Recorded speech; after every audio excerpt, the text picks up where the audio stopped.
Hey crypto friends, for those of you who are new to the channel, my name is Garrett and welcome to Altcoin Radar. Today we are going to be taking a look at the Chiliz charts and we're going to see where it might be headed, and we will cover both bullish and bearish scenarios as well, just to simply cover all of the possibilities. Now, for those of you who love trading crypto and would like to try out the same crypto exchanges that I use on a regular basis, feel free to go ahead and try out either the Mexi exchange or the Blowfin exchange, with the links in the video description down below this video.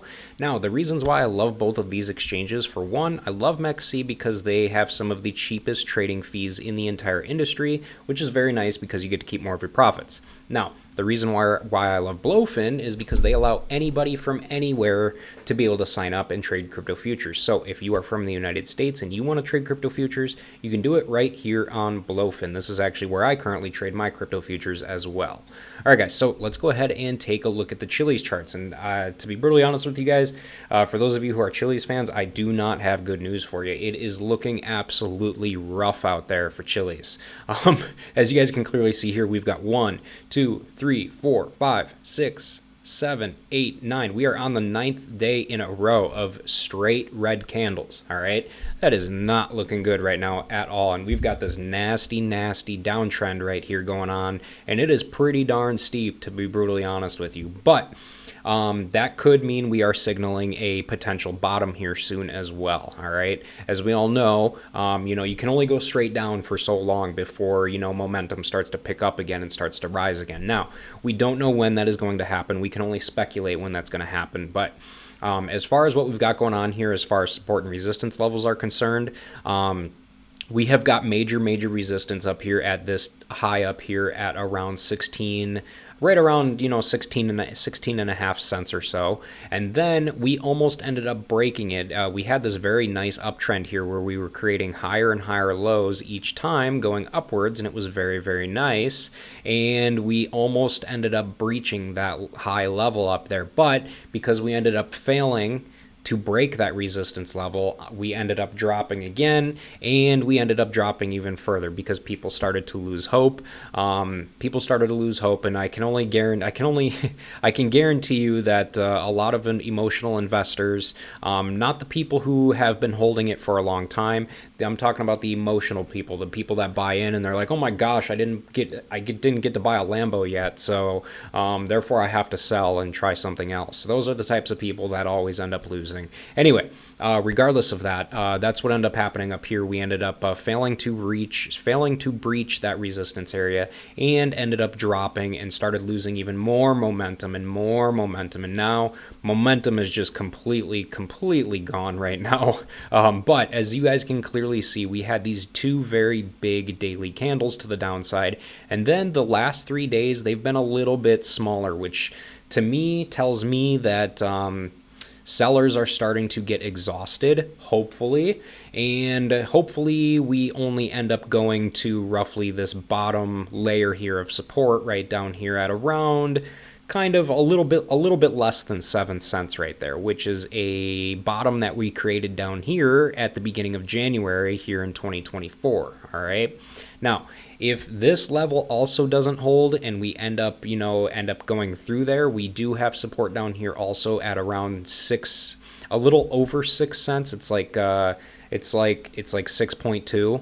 And then we also have support down here at around 5.3 cents as well. Okay, and these levels were created way back here in October of 2023, and both of them were in October of 2023 as well, and pretty much they were the beginning of the overall big uptrend that we have been going in, or that we have been in, all throughout, the end of 2023 up until recently. All right.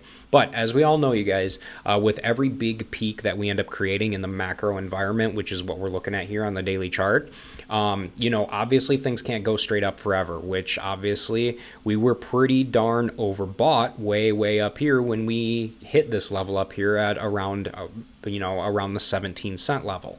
And obviously every peak always creates a valley. Every mountain always has a valley, and this transforms into the markets as well. And that's what we're doing. That's all we're doing here, is creating a macro valley before creating another macro mountain once again. All right. So In a bullish scenario, what needs to happen here is we have got all of these smaller layers of resistance here that we are going to need to pass in order to breach this level. Realistically, what we want to see here happening is, let's say we do end up dropping to this level down here and we end up bouncing off of it, okay? If we end up bouncing off of it, if momentum starts to pick up down here again, we need to get up to this level here at the 8.4 cent area.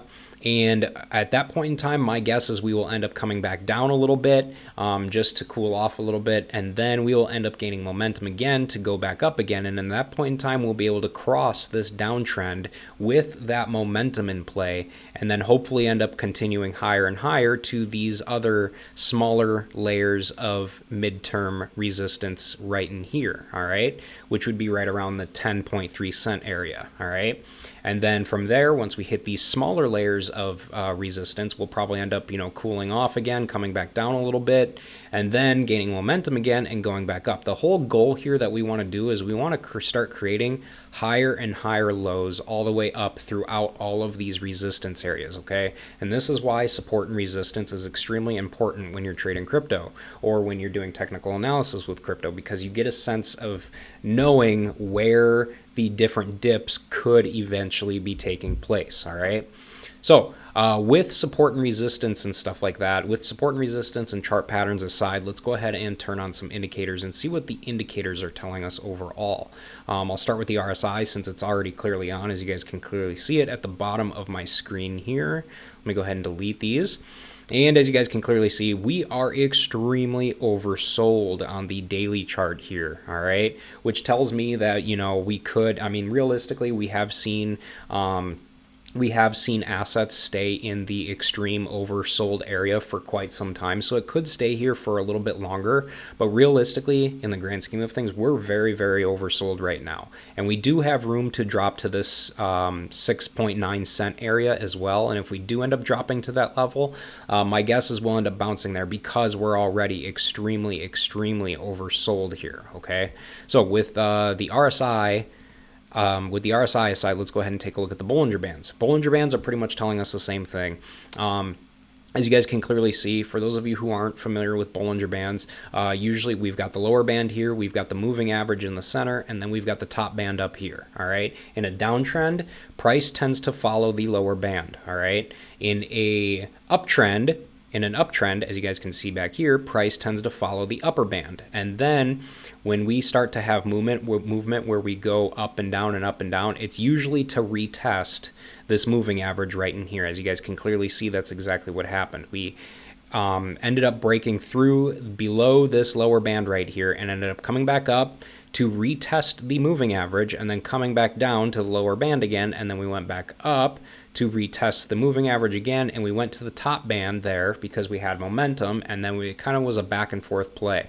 And usually that's what happens with the Bollinger Bands here, is we usually end up having a game of back and forth with the moving average right in the center here, all right? But that's only the case if we are not in a strong, strong uptrend or a strong, strong downtrend, which right now we are in a strong, strong downtrend, which is why we haven't gone back up to retest this moving average quite yet, all right?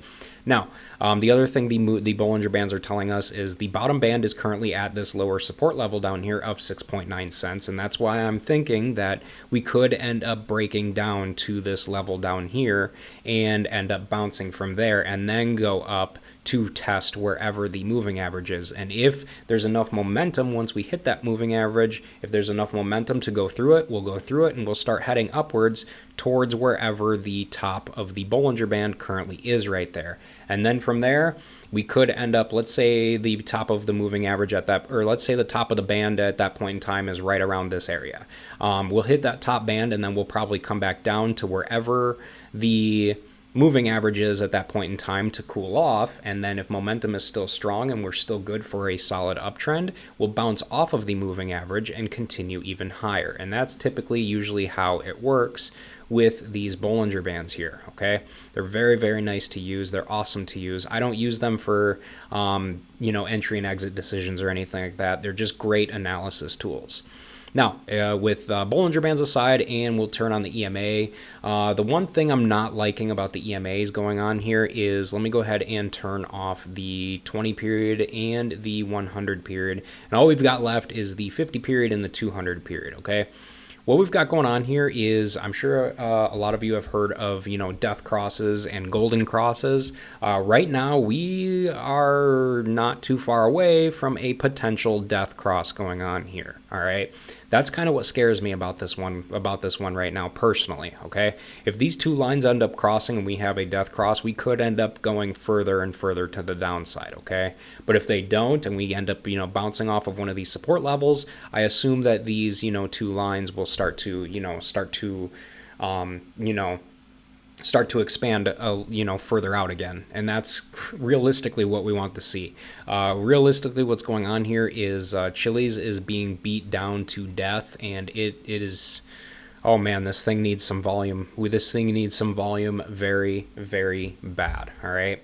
But overall here, though, you guys, that's going to pretty much do it for this one. So I will go ahead and wrap up this video. But if you guys enjoyed this video, please make sure to go ahead and subscribe to the channel. Hit the like button below the video as well to help me out here. And leave me a comment on your personal thoughts on where you think the price of Chiliz is going to go in the short to midterm. And with that said, for those of you who stuck around and watched this video throughout the entire whole thing, thank you guys very much for watching. And I hope to see you all in my future videos.